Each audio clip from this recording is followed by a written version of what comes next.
മാധ്യമപ്രവർത്തകരും സുരേഷ് ഗോപിയും തമ്മിലുള്ള നേർക്കുനേർ പോര് പുതിയ തലത്തിലേക്ക് നീങ്ങുകയാണ്. തൃശൂർ രാമനിലയത്തിൽ വെച്ച് മാധ്യമപ്രവർത്തകരെ തള്ളിമാറ്റിയ സംഭവത്തിൽ സുരേഷ് ഗോപിക്കെതിരെ പോലീസ് അന്വേഷണം ആരംഭിച്ചു. കോൺഗ്രസ് നേതാവ് അനിലക്കര നൽകിയ പരാതിയിലാണ് അന്വേഷണം.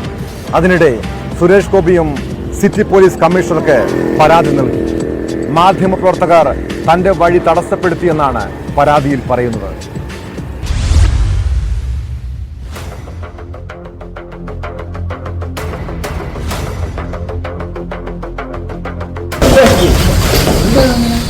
എന്റെ വഴി എന്റെ അവകാശമാണ്.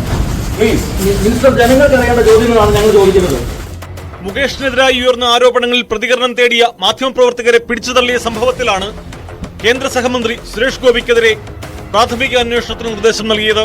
കോൺഗ്രസ് നേതാവ് അനിലക്കര നൽകിയ പരാതിയിലാണ് പ്രാഥമിക അന്വേഷണം നടത്താൻ തൃശൂർ സിറ്റി ACPക്ക് പോലീസ് കമ്മീഷണർ നിർദ്ദേശം നൽകിയത്. പരാതിക്കാരിൽ നിന്നും മാധ്യമപ്രവർത്തകരിൽ നിന്നും മൊഴിയെടുത്ത ശേഷമായിരിക്കും കേസെടുക്കണമെന്ന കാര്യത്തിൽ തീരുമാനമെടുക്കുക. ചൊവ്വാഴ്ച തൃശൂരിലെ രാമനിലയത്തിൽ വെച്ച് പ്രതികരണം തേടിയപ്പോഴായിരുന്നു എന്റെ വഴി എന്റെ അവകാശമാണെന്നും പ്രതികരിക്കാൻ സൗകര്യമില്ലെന്നും പറഞ്ഞ് സുരേഷ് ഗോപി മാധ്യമപ്രവർത്തകരെ പിടിച്ചു തള്ളിയത്.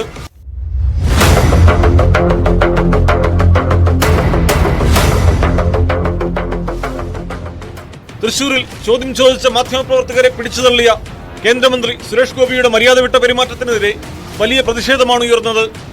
തെറ്റംഗീകരിച്ച് പരസ്യമായി മാപ്പ് പറയാൻ സുരേഷ് ഗോപി തയ്യാറാവണമെന്ന് കേരള പത്രപ്രവർത്തക യൂണിയൻ ആവശ്യപ്പെട്ടു.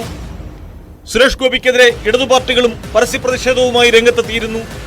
അതിനിടെ മാധ്യമപ്രവർത്തകർക്കെതിരെ സുരേഷ് ഗോപിയും പരാതി നൽകി. രാമനിലയം ഗസ്റ്റ് ഹൌസിൽ മാധ്യമപ്രവർത്തകർ തന്റെ വഴി തടസ്സപ്പെടുത്തിയെന്ന് തൃശൂർ സിറ്റി പോലീസ് കമ്മീഷണർക്ക് നൽകിയ പരാതിയിൽ പറയുന്നു.